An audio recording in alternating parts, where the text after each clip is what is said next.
तुलसीदास जी द्वारा रचित रामचरितमानस के अनुसार 9 लोग ऐसे होते हैं जिनकी बात हमें तुरंत मान लेनी चाहिए, अन्यथा हमारा नुकसान भी हो सकता है।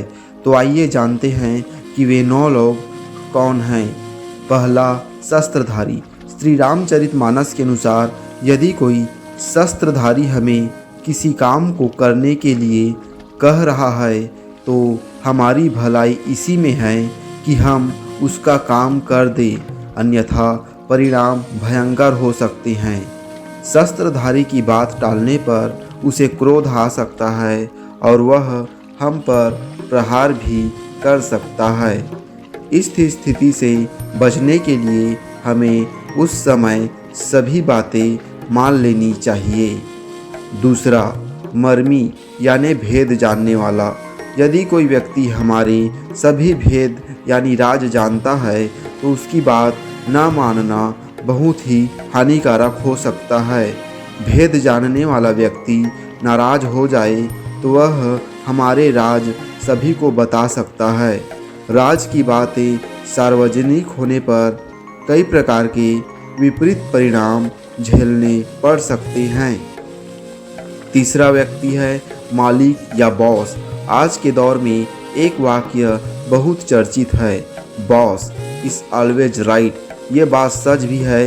यदि आप बॉस से किसी भी प्रकार का वाद विवाद करेंगे तो यह आपकी नौकरी के लिए अच्छा नहीं है। बॉस की बात को टालना आपकी नौकरी पर बुरा असर डाल सकता है। इसलिए मालिक जो भी बात कहे उसे तुरंत मान लेना चाहिए। कभी कभी बॉस गलत निर्णय भी ले लेते हैं, लेकिन हमें यह बात वाद विवाद करके नहीं बल्कि काम करके सिद्ध करनी चाहिए कि बॉस का निर्णय गलत था। चौथा व्यक्ति सठ यानी मूर्ख। यदि कोई व्यक्ति मूर्ख है और वह कुछ कह रहा है तो उसे उस समय के लिए तुरंत मान ले, अन्यथा वह आपका समय बर्बाद करेगा, बेकार के तर्क वितर्क करेगा और इन बातों को सुनने से आपको कोई फायदा नहीं होगा। इसलिए मूर्ख व्यक्ति की बात तुरंत मानकर एक कान से सुनकर दूसरे कान से निकाल देना चाहिए। पांचवा व्यक्ति है धनवान। धन ही सब कुछ नहीं है, लेकिन धन बहुत कुछ कर सकता है। जहाँ धन की आवश्यकता है वहाँ उसके अलावा और किसी चीज़ से काम नहीं चल सकता। इसलिए कभी भी धनी व्यक्ति का अनादर नहीं करना चाहिए, अन्यथा जब धन की आवश्यकता होगी तो उससे मदद प्राप्त नहीं हो पाएगी। धनी व्यक्ति अपने धन से कई प्रकार के कार्यों में हमारा सहयोग कर सकता है। छठवां व्यक्ति वैद्य।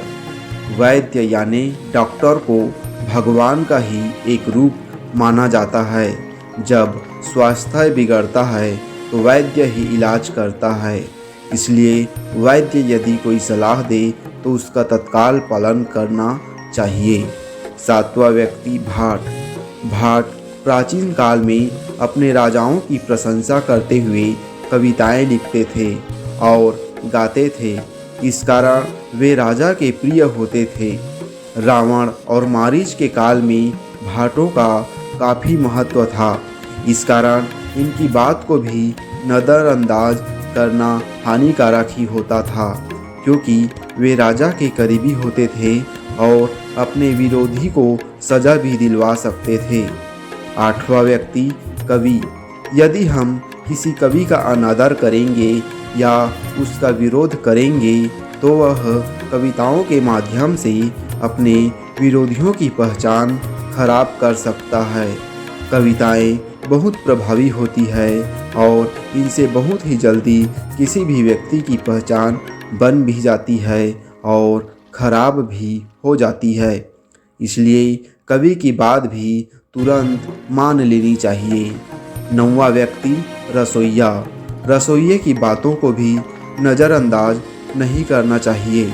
यदि रसोइया रूठ जाएगा तो वह खाने में कुछ भी मिलाकर हमारी सेहत बिगाड़ सकता है। तो दोस्तों, यह है रामायण में रचित 9 व्यक्ति।